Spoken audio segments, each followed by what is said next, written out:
Thomas comes to breakfast.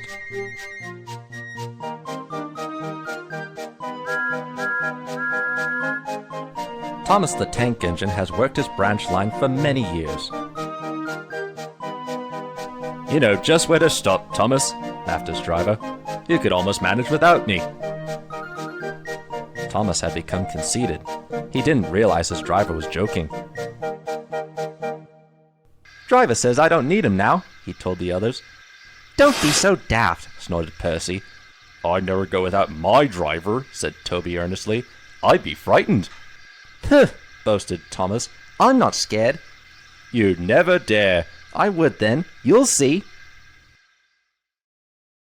It was dark the next morning when the firelighter came. Thomas drowsed comfortably as the warmth spread through his boiler.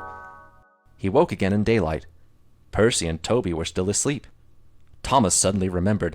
"Silly stick in the mud," he chuckled. "I'll show him. Driver hasn't come yet, so here goes." He cautiously tried first one piston, then the other. They're moving," he whispered. "I'll just go out. Then I'll stop and whoosh. That'll make 'em jump." Very, very quietly, he headed for the door. Thomas thought he was being clever, but really he was only moving because a careless cleaner had meddled with his controls. He soon found his mistake. He tried to whoosh, but he couldn't. He tried to stop, but he couldn't. He just kept rolling along.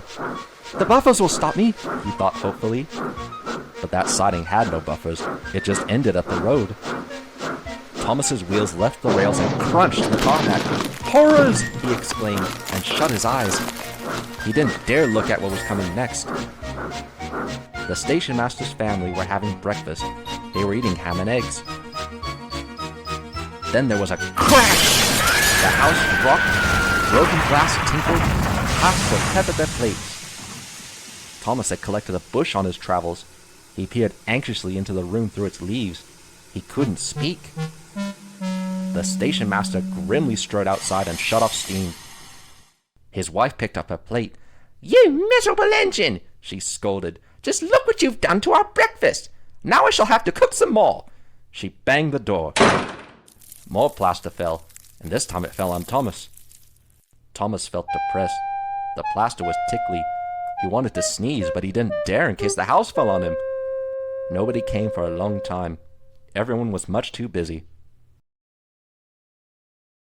At last workmen came and propped up the house with strong poles. They laid rails through the garden. And Donald and Douglas, puffing hard, managed to haul Thomas back to the yard.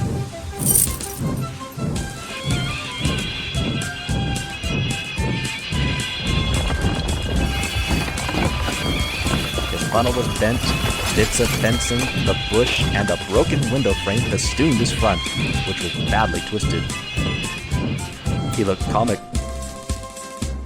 The twins laughed and left him. He was in disgrace. "You are a very naughty engine."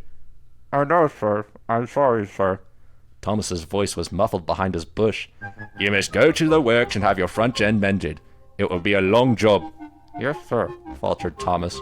"Meanwhile," said the Fat Controller, "a diesel rail car will do your work." "Diesel, sir," Thomas spluttered. "Yes, Thomas. Diesels always stay in their sheds till they are wanted. Diesels never gallivant off to breakfast in station masters' houses." The Fat Controller turned on his heel and sternly walked away.